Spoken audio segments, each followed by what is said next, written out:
Teddy and Ajay talk about sanctuary. Next on InnerSpace. Hey, Teddy, Ajay, stay out of my inner space. You're crowding me, you guys.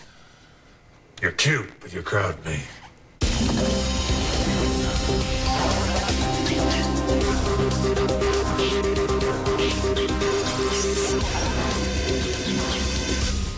Tonight on InnerSpace. Sanctuary is not a show that's going to take you by the hand and spoon feed you through an episode. Robin Dunne discusses Sanctuary's fast-paced story style. Happy Friday, everybody, and welcome to InnerSpace. Thanks for tuning in. As you just heard, apparently we're cute but crowding. 1 out of 2 ain't bad, right? I'm okay. It's just how we roll. Big thank you to Amanda Tapping and Bigfoot from Sanctuary for starting off the show for us. This is the first time InnerSpace has directly followed Sanctuary. It's going to be an awesome rest of the season. It is going to be awesome indeed. Thank you very much for the intro, and what an episode to come back to as well. Boom, a whole lot happened. Boom went the calorum, or almost went the calorum, right? The team comes back to life, they save a powerful abnormal, and they squash their biggest enemy's plans all in one episode. Not bad. Tonight we'll discuss the implications of the team finding Hollow Earth and how it will affect the rest of the season. Plus, we talked to Sanctuary star Robin Dunne about why he'd love to play Will Zimmerman forever and ever and ever and ever. And I think we would all like that. But first, the team's finally back with this great episode, which started with their return from the dead. Okay, so death. I can put that on the resume. It's my second time. It's getting easier. All right, so they reanimated us, which effectively makes us zombies. And I'm really not comfortable with that. Good morning, everyone. Welcome back. Yeah, welcome back. Yeah, welcome back. Indeed, it was nice to see them alive again, though I thought they would stretch out the whole death plot line a little bit longer to make us all concerned, but it was pretty quick with how they revived them all We like kind that. of need those characters to have the show. I You don't know. do. But what Henry mentioned there about them being zombies got me thinking that would make for a pretty cool episode, perhaps, in season 4. You know, a zombie outbreak in the sanctuary, and Helen and Will turn into zombies. It's up to Henry and Kate to resuscitate them or something. I don't know. Imagine Bigfoot looking for brains. Oh, that'd be bad. Well, I mean, last season we saw a full Bollywood episode, so you never know. Let's talk, though, about this new world, Hollow Earth and Praxis, that we've been exposed to. There's inner politics there. Obviously, Rana going against the wishes of the Senate, to revive our group. But my big question is, why didn't any of them experience any visions? You know, Will, the last time he died, had that vision of Kali. I think later in the season we're going to find out that maybe each of them did have visions. I doubt that. Really? I think it's surrounding cool. the circumstance of their death. Perhaps even death has different implications in the city of Praxis, right? I mean, it was only a temporary condition for them, so perhaps it wasn't a full-out death. But it was intended to be a permanent condition. It's just Rana who saved them. I don't know. I hope we get visions of what they experienced later in the season. We'll see. Well, no matter what the rest of the season holds, Damian Kindler and Robin Dunne shed some light on the importance of this particular episode. And when you do 20 and you know you're aiming for a cliffhanger in the middle, you tend to try to, you know, realize there are stories you can tell before these big events and then after. So what does this mean? Is Worth dead or not? So much of the events of Hollow Men and Pax Romana have a ripple effect in the second half of the season. Magnus does figure out what the score is down there, but it is something that, you know, that there are repercussions in this episode that really follow us right through the rest of the season. So it's definitely kind of an interesting time down there.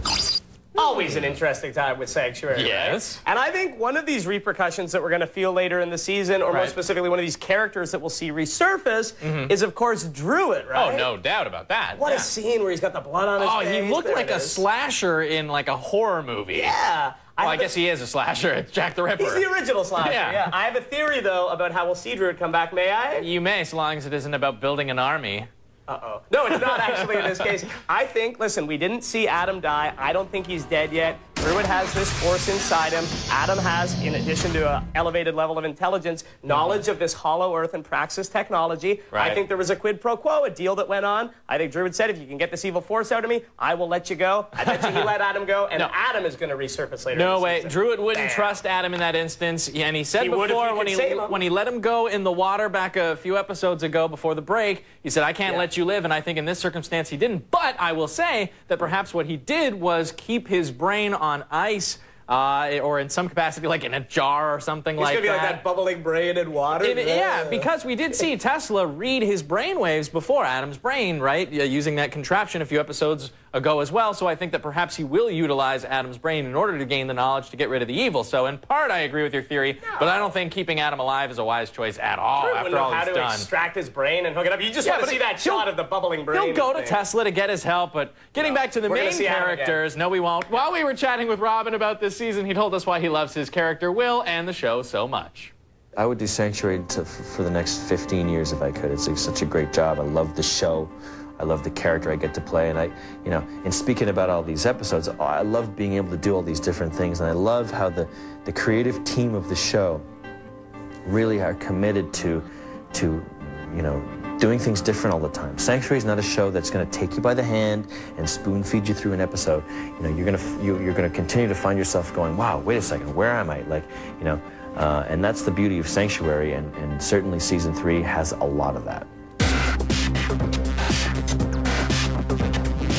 I know exactly what Robin's talking about. The storylines in Sanctuary are often a little confusing. Things going on in multiple locations with different people all interacting. It's a good thing I take notes, otherwise I'd be wondering where I am as well. You would. I see you wandering around the office saying that sometimes. It's true. Yeah. Where I get lost easily. Well, you're on InnerSpace now, and we put up a poll at spacecast.com. Got great response from you. We asked which abnormal power you would want to have, and we asked about the 5 powers that mirror those of the 5. Yes. Teleportation came in on top with 36%. Immortality was second with 30% of the vote. Super Smarts pulled in 18% of your votes. Then Vampire at 7. And bringing up the rear, Invisibility at 6%. Invisibility is good, though. I would vote for Invisibility, or perhaps Teleportation. That's pretty badass. Yeah, but if you had Super Smarts, you could make an Invisibility Cloak or a Teleportation Ray. You win. I'm an evil genius. All right, we also asked you who your favorite character was. We got some good feedback on that as well. Yeah.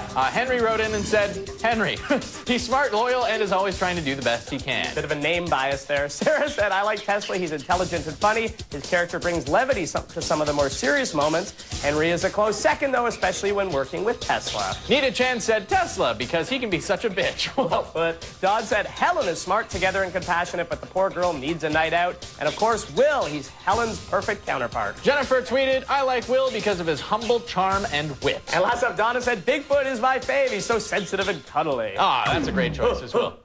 You can see more discussion about tonight's episode of Sanctuary in our InnerSpace Raw, which is, of course, available exclusively at spacecast.com, where you may also leave your comments on our blog. Or drop us a tweet, twitter.com/spacechannel. You can post on our Facebook fan page. Or old-fashioned email, InnerSpace@spacecast.com. Tonight's episode of Sanctuary will be available at spacecast.com starting tomorrow.